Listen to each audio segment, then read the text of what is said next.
Hello दोस्तों, नमस्कार। मैं प्रिंस और आप देख रहे हैं स्पीड एकेडमी। आज आपके 14वें दिन का जो सेट हुआ था उसका रीजनिंग का सॉल्यूशन मैं इस वीडियो में देने वाला हूं। आप लोगों ने 14 दिनों तक लगातार सेट लगाया है और मैं देख पा रहा था यहां तक कि अब क्लास में 50 नंबर से अधिक लाने वालों की संख्या में धीरे धीरे इजाफा नजर आ रहा है। इसका मतलब साफ साफ हमें दिख रहा है कि आने वाले समय में जब इसका एग्जाम होगा उसमें आप लोग बेहतर करके आएंगे और ज्यादा से ज्यादा रिजल्ट हमारे कोचिंग से होना तय है। इस बार ये मैं मान चुका हूं और ये कब संभव होगा? जब आप लोग इसी तरह से लगातार मेहनत करते रहेंगे। तो चलिए आज के रीजनिंग का हम लोग सोल्यूशन देखते हैं। उसके पहले एक खास बात मैं आपको बता दूं कि कल यानी कि रविवार को सुबह 10 बजे से 12 बजे तक कंप्यूटर का फ्री क्लास रखा गया है। कंप्यूटर के वैसे प्रश्नों को उसमें सॉल्व किया जाएगा जो प्रश्न लगातार आपके एग्जाम्स में आ रहे हैं और आएंगे। ठीक है, मतलब टीसीएस जिन क्वेश्चंस को पूछते रहा है उन क्वेश्चन को खास करके रखा जाएगा उसमें। और उसके जस्ट बाद यानी 12:30 बजे से 3 बजे तक का जीके का मैराथन क्लास होगा और उसके जस्ट बाद संधि कल पढ़ाएंगे हम हिंदी के सेक्शन में। बढ़ते हैं आज पहले प्रश्न की ओर। ये रहा पहला प्रश्न। देखिए तीनों के लिए इंस्ट्रक्शन सेम है। कह रहा है कि निम्नलिखित प्रश्नों में से एक अनुक्रम दिया गया है, उसके बाद वाला एक पद लुप्त है, उसके बारे में आपको बताना है। पहला ही प्रश्न जो था वो बाउंसर था, इसको डक करके निकलना था। कुछ लोग इसमें फंसे होंगे तो देखते हैं हम लोग इसको सॉल्व कैसे करेंगे। इसको सॉल्व करना नहीं था आपको, लेकिन सॉल्व करने भिड़े गए तो थोड़ा सा दिक्कत में आएंगे। इसको सॉल्व किया गया था 61 प्लस 63 को जोड़ेंगे। क्या करेंगे? 61 प्लस 63 को जोड़िए, कितना आ जाएगा? 3 1 4 और 6 6 12 124। 124 का कीजिए आधा, मतलब 2 से डिवाइड कीजिए, कितना आ जाएगा? ये आ जाएगा 2 6 12, 2 दूना 4 62 और 62 में से घटा दीजिए 10, कितना आ जाएगा? ये हो जाएगा 52। सर आप किसी तरह से खींच घांच के 52 तो ला दिए, तो अगला में भी यही चीज फॉलो करना चाहिए। यदि नहीं किया तो दिक्कत है। मामला यही ना कह रहा है कि जब अगला आप इस तरह को बनाएंगे तो उसमें भी यही रूल फॉलो करना चाहिए, यदि नहीं है तो दिक्कत है। देखिए यहाँ 94 है, 46 है, यहाँ पे अगला पद कौन सा होगा यही निकालना है।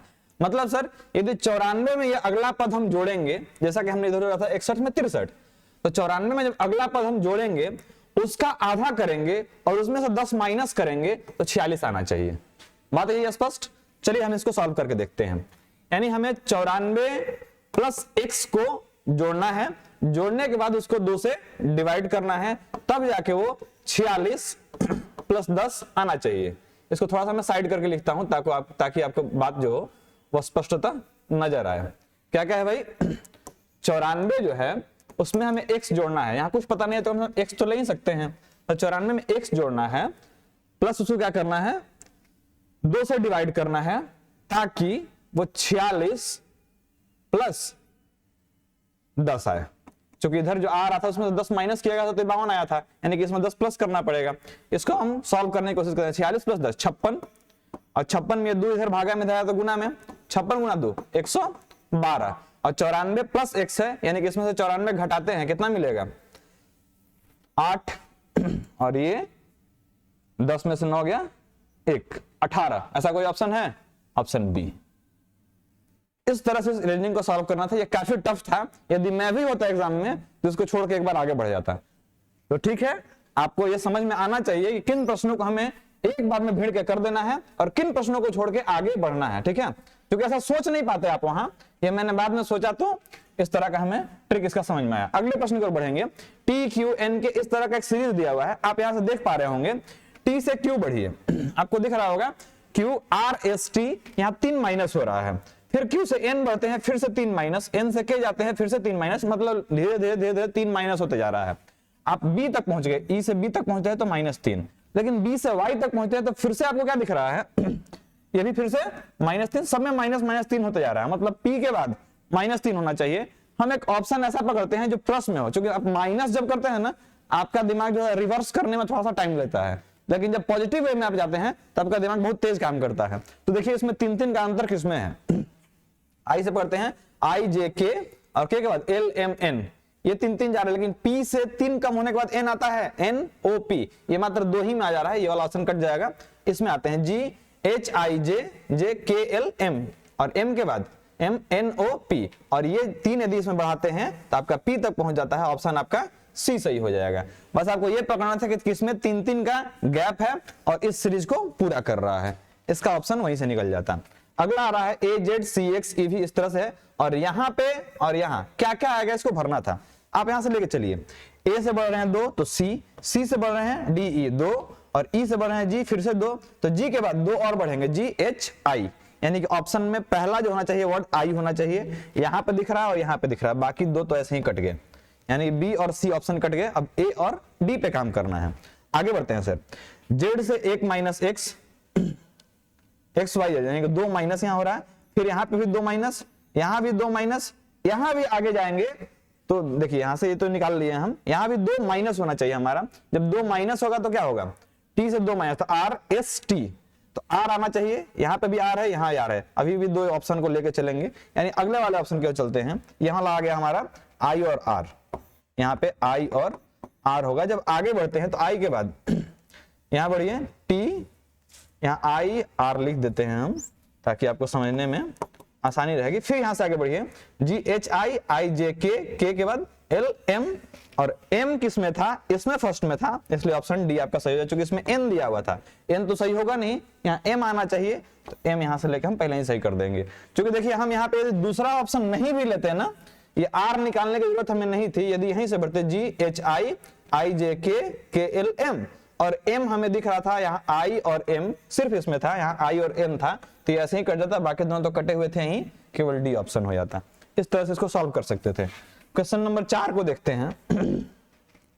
5 13 29 61 125, क्या चक्कर है इसमें, देखिए 5 गुना 2 10, और 10 प्लस 3 13।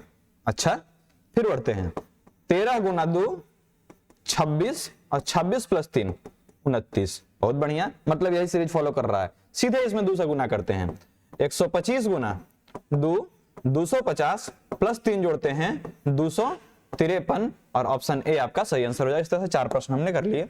बढ़ते हैं 5वें प्रश्न की ओर। ए ई आर भी बी एफ एफ जे, इसमें किस तरह का संबंध कह रहा है कि इनसे संबंधित अक्षर शब्दों को चुनना है। आपको एक सीरीज यहां पर नजर आ रहा होगा, कैसा सीरीज सर, देखिए जब हम बढ़ते हैं ए से ई के लिए, तो आपको क्या दिखता है, यहां से +2 लीजिएगा तो बीच में सी आएगा, और सी से फिर +2 लेंगे तो आगे ए आएगा। अच्छा ठीक, आर से बढ़ते हैं, आर एस टी, यहां पे टी आएगा, फिर यहां से 2 बढ़ते हैं यू भी आ जाता है, यानी कि यहां पे भी +2 और +2, बीच में सी और टी आ रहा है, यहां पे सी आया है, यहां टी आया है। अच्छा आगे देखते हैं, बी से 2 बढ़ते हैं, बी सी डी, यहाँ पे डी आ रहा है, और डी से 2 बढ़ते हैं ई एफ आता है, मतलब सर सी टी डी आया बीच में। देखते हैं किसमें सी टी डी आ रहा है, देखिए सी टी डी और एच, एफ से आगे बढ़ते हैं एफ जी एच और आई जे, वहां से 2 बढ़ रहा है ना, तो ये वाला ऑप्शन आपका निकल के आएगा। घोड़ा हिनहिनाना, घोड़ा जब बोलता है उसकी आवाज जो कहते हैं हिनहिनाना। घंटा जब बजता है उसको इंग्लिश में कहते हैं चाइम, मतलब बजना, तो यहाँ पे बजना जो आ जाएगा वो सही होगा। कई लोगों ने पीटना मारा था आंसर, वो सही तो नहीं है, क्योंकि सबका एक प्रॉपर आवाज होता है, सोनरस साउंड निकलता है जब घंटा को बजाते हैं, तो उसके बजाने को हम कहते हैं इंग्लिश के लिए, इंग्लिश में एक प्रॉपर वर्ड इसके लिए है चाइम, तो इसके लिए यहां पे निकल जाएगा बजना। ठीक है, ये तो बहुत आसान था। कई लोग बस कंफ्यूज किससे थे जानते हैं, दिक्कत इसमें एक कर दिया था, ये वाला देखे, ये देना नहीं था इसको, ये पूरा इसे उल्टा डी था। अब आपको सही आंसर मिल गया होगा इसका।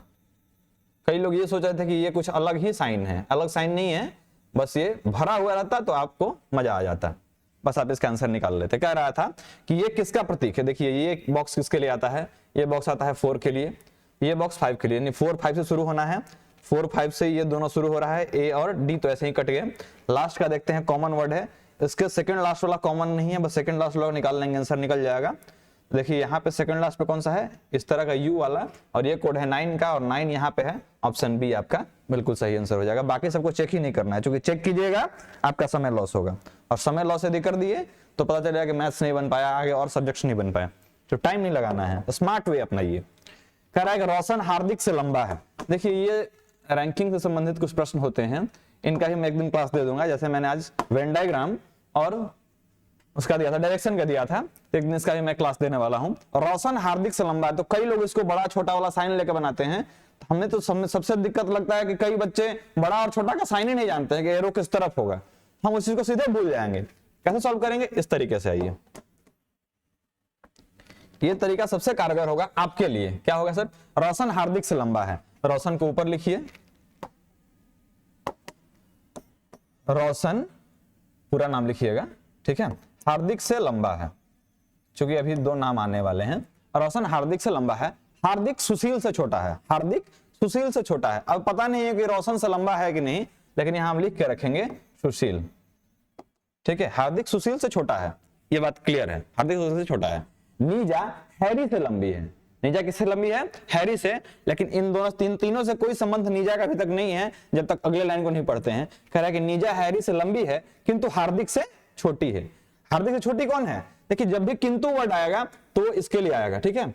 और एक तो आपको जेंडर देके बता ही दिया है, तो यहां से याद रखिएगा किंतु आता है दूर वाले के लिए, जैसे और आता था दूर वाले के लिए, जो और जिसका आता था नजदीक वाले के लिए। तो आप यहाँ पे लेके चलिए किंतु दूर वाले के लिए आएगा। और नीजा जो है वो हैरी से लंबी है किंतु हार्दिक से छोटी है, तो यहां ले लेंगे हम नीजा को।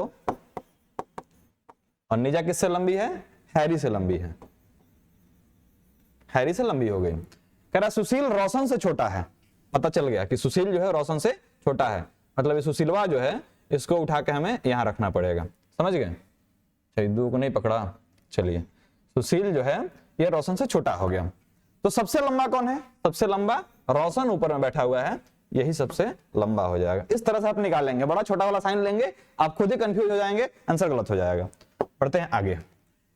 शीला और बेला अपने दफ्तर से चलना शुरू करती हैं और दोनों विपरीत दिशा में 10 किलोमीटर चलती हैं। देखिए हमने आज ही इसको बताया था, पहले ही प्रश्न में इस तरह का प्रश्न था कि जब भी आपको डायरेक्शन पता न रहे तो हमेशा उत्तर की तरफ चलना शुरू कीजिएगा, उससे आपको आगे जाके बहुत सहूलियत मिलती है। तो यहाँ पे हम ले लिए शीला और बेला दोनों चलना शुरू करते हैं एक दूसरे के विपरीत, तो हम चलना शुरू करते हैं एक को उत्तर में और एक को दक्षिण में। ये चलना शुरू की उत्तर दिशा की ओर और ये चलना शुरू की दक्षिण दिशा की ओर। इधर जा रही है शीला और इधर जा रही है बेला, ये दोनों चलना शुरू कर दी। कहां कहां चली? दोनों विपरीत दिशा में 10 किलोमीटर चली, ये भी चल गई 10 किलोमीटर और ये भी चल गई 10 किलोमीटर, ठीक है। उसके बाद शीला बाएं मुड़ती है, ये शीला जो है बाएं मुड़ेगी तो इस साइड जाएगी, इधर मुड़ गई और कहता है कि 10 किलोमीटर चलती है बाएं मुड़ के, इधर फिर से मुड़ी और 10 किलोमीटर चली। बेला दाएं घूमकर 10 किलोमीटर, अब ये बेला जो है ये दाएं घूमती है, तो जब ये विपरीत जा रही है दाएं घूमेगी तो फिर से इसी तरफ घूम जाएगी, तो इस तरफ घूमी और ये पहुंच गई 10 किलोमीटर फिर से यहाँ, यानी कि ये यहां तक पहुंच गई।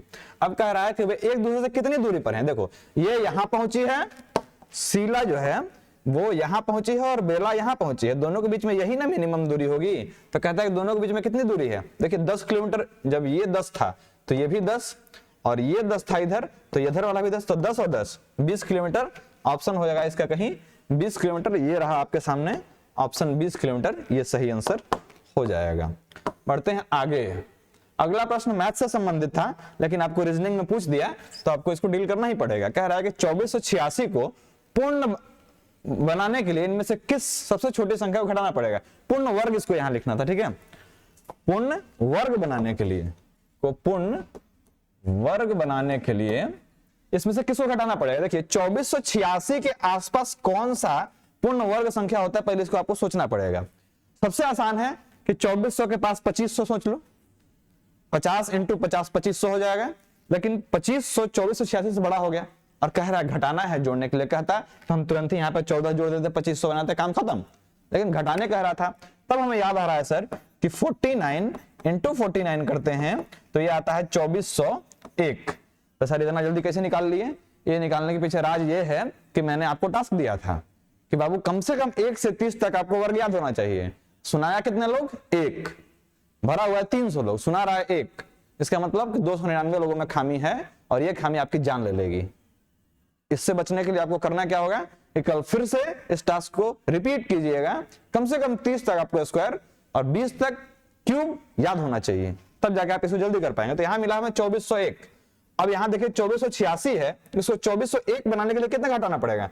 तो सर इसको 2401 बनाना चाहते हैं तो 85 घटा दीजिए, काम निकल जाएगा, मतलब ऑप्शन ए सही हो जाएगा। बढ़ते हैं अगले प्रश्न की ओर। निर्देश 11 और 12 के दोनों हैं, इनमें से विषम जो है सो चुनिए। देखिए कलर का नाम दिया हुआ है, क्या क्या नाम है सर? पीत नारंगी, लाल पीला, पीत हरा, लाल नारंगी। इनमें से भिन्न कौन सा है? आपको प्राथमिक रंगों के बारे में पता होगा, जब आप 10 क्लास में पढ़े होंगे तो। प्राथमिक रंग कौन कौन होते हैं? नीला, हरा और लाल। नीला, हरा और लाल, ये तीनों प्राथमिक रंग कहलाते हैं। अब देखिए यहां पे आपको प्राथमिक रंग दिखा, यहां आपको प्राथमिक रंग दिखा और यहां आपको प्राथमिक रंग दिखा, लेकिन इन दोनों में, पीत और नारंगी, इन दोनों में से कोई प्राथमिक रंग नहीं है, इसलिए ये ऑप्शन डिफरेंट हो जाएगा बाकी तीनों से। ठीक है, तो ये आंसर सही हो जाएगा आपका। 27, 125, 216, 343 कह रहा है कि इनमें से कौन विषम है। आपको दिख रहा होगा यहाँ पे कि 27 जो है ये 3 का क्यूब है, 125 जो है ये 5 का क्यूब है, 216 जो है ये किसका क्यूब है? 6 6 का 36 छका 216, और 343 जो है ये 7 का क्यूब है। तो बात तो ये हमको भी दिख रहा था कि 27, 3 का क्यूब, 5 का क्यूब। इसमें अलग क्या है? अलग ये है कि ये जितने नंबर्स दिख रहे हैं 3, 5, 7, ये सभी अभाज्य संख्याएं हैं, लेकिन 6 जो है एक भाज्य संख्या है। तो अभाज्य और भाज्य संख्याओं के बीच में अंतर हो गया, और इसलिए ये 216 जो था ऑप्शन बी आपका सही आंसर हो गया। ये सबसे अलग था, क्योंकि बाकी तीनों जो थे ये भाज्य संख्या, सॉरी अभाज्य संख्या थे, और 6 एक भाज्य संख्या था, और ये सबसे डिफरेंट दिख रहा था, इसलिए आंसर सही हो गया। बढ़ते हैं अगले प्रश्न की ओर। अगला प्रश्न हमारा कहता है कि डिसअपॉइंटमेंट एक वर्ड है, इससे कौन सा वर्ड नहीं बनाया सकता था? डिसअपॉइंटमेंट, डिसअपॉइंटमेंट, इससे कौन सा वर्ड नहीं बनेगा? देखिएगा ध्यान से। ओनिटमेंट, टेंटमेंट, पोजीशन, पॉइंटर, पॉइंटर। यहां पे आर जो एक्स्ट्रा वर्ड दिख रहा है ना, इसमें कहीं आपको आर नहीं मिल रहा है, क्योंकि डिसअपॉइंटमेंट है, इसमें आर कहीं आ ही नहीं रहा है। इसके लिए आपको सबसे पहले क्या करना है कि वर्ड्स को पढ़ के प्रोनाउंस करना है। यदि सही से आप प्रोनाउंस कर दिए तो आपको पता लग जाता है मोटा मोटी कि कौन कौन से वर्ड इसके अंदर मिल रहे हैं। लेकिन यहाँ पे देखिए ये आर जो है इसका ओमिशन है, इसमें आर कहीं है ही नहीं। जब नहीं है तो ये वर्ड यहां से बन नहीं सकता है, और ऑप्शन डी आपका बिल्कुल सही आंसर हो जाएगा। बढ़ते हैं अगले प्रश्न की ओर। यदि 55 + 66 33 हो जाता है, 55 66 33 22 99 33 दोनों 33 है, 44 88 क्या होगा? ठीक है, ठीक है। देखिए इसको कैसे डील करेंगे। कुछ नंबर्स का तो सम है, जैसे यहां से उठाइए 5, यहां से उठाइए 6, तो 6 और 5 ये हो जाएगा 11, और 11 में 3 से गुना कीजिए जो आता है 33। बहुत बढ़िया। तो वहां से उठाइए 2 और उठाइए 9, 9 2 11, इसमें भी 3 से गुना कीजिए हो जाएगा 33। बहुत बढ़िया। यहां से उठाइए 4 और यहां से उठाइए 8, 8 4 12, इसमें गुना कीजिए 3 से, 12 तिया 36, ऑप्शन ए सही। पढ़ते हैं आगे। कह रहा है कि यदि मोबाइल को ऐसे लिखा जा रहा है जॉनसन, तो उसी कोड में ट्यूमर को कैसे लिखा जाएगा? देखिए क्या हो रहा है, बहुत गहरा चक्कर है इसमें। एम से आ रहा है बाबू जेड, कितना बढ़ रहा होगा? एम आता है आपका 13वां पोजीशन पे, जेड आता है 26वें पोजीशन पे, मतलब 13 का अंतर है इसमें, 13 का अंतर ओ और ए के बीच में। यहां पे है ओ जो आता आपका है 15वें पोजीशन पे, और इससे बढ़ते हैं तो ए आ जाएगा आपका 27वें पोजीशन पे।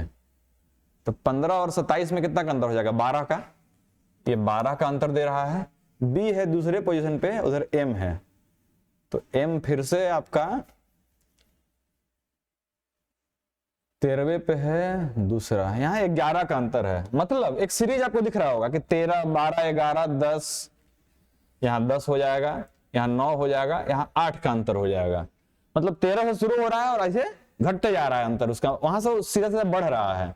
मतलब हमको टी वाले में 13 बढ़ाना होगा, इसमें 13 बढ़ाना होगा, इसमें 12 बढ़ाना होगा, इसमें 11 बढ़ाना होगा, इसमें 10 बढ़ाना होगा, और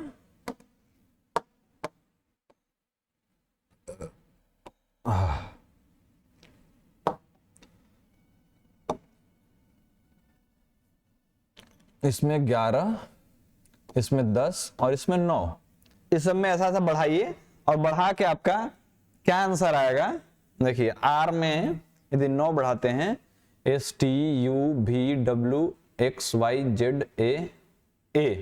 और लास्ट में ए सिर्फ हमारा ऑप्शन बी में आ रहा है, इसलिए यही ऑप्शन सही हो जाएगा, बिल्कुल सही यही हो जाएगा। क्योंकि आपको दिख रहा है कि सीरीज यहाँ पे यह दिख रहा है और यहाँ पे उसी सीरीज को यदि फॉलो कराते हैं और आर से हम यदि 9 बढ़ाते हैं, आप उंगली पे गिन के बढ़ा सकते हैं, RSTUVWXYZA, तो ये आता है आपका लास्ट में ए, और ए ऑप्शन केवल इसी में है।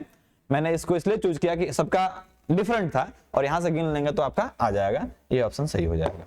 बढ़ते हैं आगे। निम्नलिखित प्रश्नों में श्रृंखला में निकटस्थ अक्षरों के बीच में छोड़े गए अक्षरों की छोड़े गए अक्षरों की संख्या सम संख्याओं की अनुक्रमिक संख्या है। ओहो, कह रहा है कि सम संख्याओं का अनुक्रम मतलब विपरीत, विषम संख्या एक क्रम में चल रही है, समझ रहे हैं? यह बहुत ही खतरनाक प्रश्न है। अनुक्रमिक संख्या है, निम्नलिखित में से किस श्रृंखला में इस नियम का पालन किया गया है?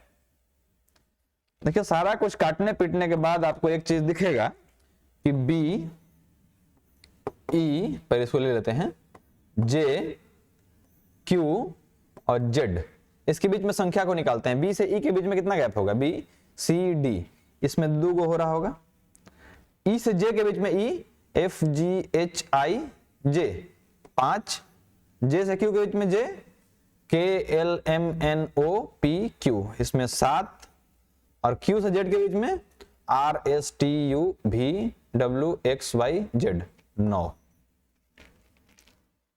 ठीक, और किसी में ऐसा फॉलो हो रहा है? ए से डी बढ़ते हैं तो ये बी सी यहां 2, डी ई एफ जी यहां 3, जी एच आई जे फिर से 3, जी एच आई जे फिर से 3, ये गड़बड़ हो गया। एक ही तरह का फॉलो नहीं होना चाहिए, विषम संख्याएं ऐसे अनुक्रम में होने चाहिए, क्योंकि सम संख्या का अनुक्रमिक कह रहा है, नहीं विषम संख्या बढ़ना चाहिए, और यहाँ पे वही बढ़ रहा है। अच्छा, B C D 1, D E F G 3, G H I J K 4, यहाँ पे सम संख्या आ गया, ये भी कट गया। एफ जी एच आई 3, आई J K L M N ये 6, ये भी गड़बड़ हो जा रहा है। केवल ऑप्शन बी जो है इसमें ही विषम संख्याएं आ रही हैं, क्योंकि सम संख्या का अनुक्रमिक कह रहा था, इसलिए ऑप्शन बी आपका सही हो जाएगा। और ये काफी मतलब डिफरेंट टाइप का प्रश्न था, ऐसे प्रश्न आपको बहुत कम देखने को मिलते हैं, और यदि ये प्रश्न नहीं बना हो आपसे तो कोई बात नहीं, इसको डील किया जाता है इस तरह से, लेकिन यदि ना बने तो ज्यादा टेंशन नहीं लेना है। इसको छोड़ के यदि आगे बढ़ेंगे तो आपसे 2 प्रश्न ज्यादा सॉल्व हो जाएंगे, लेकिन इसमें यदि पड़े रह गए आपसे बहुत कम प्रश्न सॉल्व हो पाएंगे। तो स्मार्ट वे यही है, स्मार्ट तरीका यही है इस एग्जाम में बैठने का, कि आप प्रश्नों को छोड़ना पहले सीख लें। किन प्रश्नों को छोड़ देना है, उसमें हाथ लगाएंगे उठा कर पटक देगा, तो जवान नहीं बन पाएंगे, समझ गए? बढ़िए, यहां से 17 नंबर क्वेश्चन और 18 दोनों में कह रहा है, वो बॉक्स टाइप वाला है, फाइंड मिक्सिंग नंबर्स वाला। क्या है? 3 5 1 से 35 बन रहा है, 4 7 2 से 69 बन रहा है, 6 3 7 से क्या बनेगा? ठीक, 25 5 30 4 34 1 35। ठीक, देखिए 3 5 1 से बन रहा है 35, कैसे सर? 3 का स्क्वायर प्लस 5 का स्क्वायर प्लस 1 का स्क्वायर, कितना हो जाएगा? 9 प्लस 25 प्लस 1, 9 1 10, 25 10 35। ठीक है, आगे में फॉलो करना चाहिए। 4 का स्क्वायर 16 प्लस 49 प्लस 2 दूना 4, 16 4 20 और 40 60 60 9 69। ठीक है, यही सीरीज आगे भी फॉलो करेगा। 6 6 का 36 3 तिया 9 7 7 49, जोड़ेंगे तो कितना आ जाएगा? 9 9 18 6 24 की 4 हासिल 2 4 2 6 3 9, ये है 94, और ऑप्शन ए में आपका दिख रहा है 94। इस तरह से इसको सॉल्व कर लेंगे। अच्छा, हमने आइडिया कैसे लगा लिया कि सर ये 69 ऐसे ऐसे स्क्वायर करके ही आएगा? आपको दिख रहा है कि इधर बहुत छोटे नंबर्स आपको दिख रहे हैं और यहाँ अचानक से बड़ा नंबर आ रहा है, मतलब कहीं ना कहीं सम है, और इसको सम करने के बाद इतना पहुंचेंगे नहीं, तो या तो इसको स्क्वायर कीजिए, क्यूब कीजिए, ये आइडिया लगाना होता है। तो यहाँ पे हम देख पाए थे कि स्क्वायर से ही काम चल गया, यदि स्क्वायर से नहीं मिलता तो हम क्यूब तक जरूर पहुंचते हैं। तो आपको भी यही आइडिया लगाना है कि सर नीचे में बड़ा नंबर अचानक से है और सारे छोटे नंबर्स हैं, मतलब कहीं ना कहीं गुना या फिर सम हुआ होगा, भागा नहीं कर सकते हैं, गुना या सम हुआ होगा, लेकिन सम करने के बाद भी नहीं आ रहा है, गुना करने के बाद भी नहीं आ रहा है। यदि स्क्वायर को सम करते हैं तो आ जा रहा है, तो इस तरह से इसको डील करेंगे। बढ़ते हैं अगले प्रश्न की ओर। उम्मीद है कि यह प्रश्न आपको समझ में आया होगा। अगला प्रश्न हमारा कह रहा है कुछ 18 25 9 49 36 13 64 81। ये सारे स्क्वायर्स आपको दिख रहे हैं, इधर सब स्क्वायर है, मतलब सर कुछ ना कुछ स्क्वायर में खेला हुआ है। जैसे ये है 4 का स्क्वायर, ये है 5 का स्क्वायर, तो 5 4 9, बहुत अच्छा। ये है 7 का स्क्वायर और ये है 6 का स्क्वायर, 7 6 13। ये आपको स्क्वायर दिख रहा है 8 का और ये दिख रहा है 9 का, 9 8 17, ऑप्शन बी सही। तो इतना जल्दी आइडिया कैसे लगा? आइडिया इसलिए लगा कि जितने नंबर्स हमको दिख रहे थे सब स्क्वायर दिख रहे थे, और स्क्वायर दिख रहे हैं तो कहीं ना कहीं खेल उसी का है। और अचानक से यहाँ पे छोटा नंबर आ रहा है, मतलब सम तो हुआ नहीं है। माइनस करते हैं वो भी खेल नहीं दिख रहा है। कई लोगों को दिख रहा है 49 माइनस 36 कर देंगे 13 आ जाएगा, लेकिन 16 में से 25 घटा दोगे, गड़बड़ है ना। और उसी तरह से इधर लाना था, तो हम इसमें कुछ फेरबदल किए, आंसर आगे। पढ़ते हैं आगे। हाँ, ये रहा मैथ का एक बढ़िया सा सवाल, और इसको दे के रखा है रीजनिंग में। सॉल्व तो आपको करना पड़ेगा। कह रहा है कि पाइप ए एक टैंक को 5 घंटे में पूरा भर सकता है।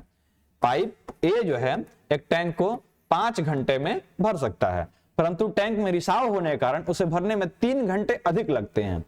अब देखो हुआ क्या कि टंकी में छेद था, जिस वजह से ये 5 घंटे में न भर के, मान लो एक और रिसाव जो है उसको बी मान लेते हैं, उसके वजह से टंकी भरने में कितना टाइम लग रहा था? 8 घंटे, 3 घंटे अधिक लग जा रहे थे। पाइप ए को बंद करने के बाद पूरे भरे हुए टैंक को रिसाव के कारण खाली होने में कितना समय लगेगा? आपको एक चीज समझना पड़ेगा। क्या समझना पड़ेगा? ध्यान दीजिएगा कि जब रिसाव हो रहा है जिस कारण से पानी खाली हो रहा है, उस पूरे पानी को, मतलब जितना रिसाव हो रहा है उस पानी को, और फिर जितना अपना फोर्स था, उस पूरे हिसाब किताब से यदि ए भरेगा तो टंकी भरेगी। हमारे पास 2 आंकड़े हैं 5 और 8 का, इससे हम सबसे पहले एलसीएम निकालते हैं कि आखिर टंकी में पानी कितना होगा, ये चीज हम निकालने की कोशिश करते हैं। हम मानते हैं कि 40 लीटर पानी में, मतलब टंकी में पानी होगा। यदि 5 के हिसाब से भरे तो कितना में भर देगा? 8 घंटे में भर देगा। तो कह रहा है 3 घंटा अधिक, तो 3 घंटा अधिक चले तो कितना चलेगा? 8 तिया 24, इसको अधिक भरना होगा। क्यों? क्योंकि यही पानी रिसा है। इसको यदि अपने हिसाब किताब से भरना होता तो ये 5 घंटे में भर देता है, और हम निकाले हैं कि 40 लीटर उस टंकी की क्षमता है, जिसको 5 लीटर पर घंटे के हिसाब से भरे तो 8 घंटे में भर देता। सॉरी, कह रहा है कि 5 घंटे में भर देता, तो 5 घंटे में कब भरता? जब 8 लीटर के हिसाब से भरता। लेकिन इसको क्या हुआ? 3 घंटा अधिक लगा, और 3 घंटा अधिक लगने के कारण क्या रहा कि इसको 24 लीटर अधिक भरना पड़ा, क्योंकि छेद वही पानी को गिरा रहा था। इसका मतलब क्या हो रहा है सर कि छेद जो है ये 3 लीटर पर के हिसाब से गिरा रहा है। आगे आपसे पूछ रहा है तो खाली करने में कितना समय लगता है? यदि भर जाता है उसके बाद खाली करते हैं, तो 3 के हिसाब से खाली करना है, और 40 लीटर का टंकी है। 3 से काटिए इसको, 13 तिया 39 1 0, ठीक है, 13 पॉइंट समथिंग। और 13 पॉइंट समथिंग में सिर्फ एक ही ऑप्शन आपके पास, 13 घंटे 20 मिनट, ये आपका सही आंसर निकल के आ जाएगा। बस आपको ध्यान ये रखना था कि जितना पानी रिस रहा है उसको भरने की प्रक्रिया ए के द्वारा अपनाई जा रही है, और ए वही पानी भरेगा एक्स्ट्रा टाइम में जितना रिसाया होगा, और रिसा रहा था 24, उसको हमने निकाल दिया था। अब इस आकृति को भरना है। आपके सामने थोड़ा सा बड़ा इसको करके दिखाते हैं, मजा आएगा देख के कि इसको कैसे बनाया गया होगा। मैं बड़ा हो जाओ, देखिएगा ध्यान से। हो क्या रहा था कि यहां गोला था भरा हुआ, और अगले में ये गोला हो गया खाली और चला गया अपोजिट पोजीशन पे। यहां पे चौकोर था खाली, अगले वाले में चौकोर भर गया और आ गया अपने अपोजिट पोजीशन पे। मतलब सर आगे जो भी पिक्चर्स होंगे वो भी इसी रूल को फॉलो करते होंगे। मतलब यहां पे भी कुछ ऐसा होगा, और ये चौकोर जो इधर था ये चौकोर आगे होगा इधर, और ये चौकोर था भरा हुआ, अभी हो जाएगा खाली। यहाँ पे जो त्रिभुज था ये था खाली, अभी त्रिभुज हो जाएगा भरा हुआ। और ऐसा कहीं आपको ऑप्शन में दिखे उसको सीधा सीधा आंसर मार कर निकलेंगे, लेकिन ऐसा कुछ हो नहीं रहा है, क्योंकि हमको बी में और डी में दोनों में सेम टाइप्स का दिख रहा है। मतलब आगे वाले को भी चेक करना होगा। और यहाँ आपके पास गोला आ जाएगा, और यहाँ चल जाएगा चतुर्भुज, और चतुर्भुज हमारा भर जाएगा, गोला हो जाएगा हमारा खाली, और ऐसा ऑप्शन हमको बी दिख रहा है, और ये आपका सही आंसर हो जाएगा। और कुल मिलाकर हमने 20 प्रश्नों को यहाँ पे डील किया। और आपके लिए खुशखबरी है कि जितने भी आपके दोस्त यहाँ से लौट के गए हैं, किस वजह से? सीट ना होने की वजह से टारगेट बैच में, उन लोगों के लिए हमने फिर से क्लासरूम का व्यवस्था किया है, और नए जितने बच्चे आएंगे उसमें एडमिशन ले पाएंगे। और वो बैच 1 दिसंबर से शुरू हो रहा है, और पूरे 1 महीने का टारगेट रहेगा कि 1 महीने में उनका पूरा का पूरा सिलेबस फिनिश कराया जाएगा, साथ साथ सेट प्रैक्टिस भी कराया जाएगा। और फी ऑनली रखा गया है 599। तो अपने दोस्तों को जरूर बताएंगे कि चलो फिर से खुल गए है, मास्टर साहब की बार सीट बढ़ा दे रहे हैं, अब की बार लौटाएंगे नहीं, इस बार सब पढ़ेंगे सब बढ़ेंगे। वर्दी सबके शरीर पे आएगी। मिलते हैं अगले वीडियो में, तब तक के लिए जय हिंद।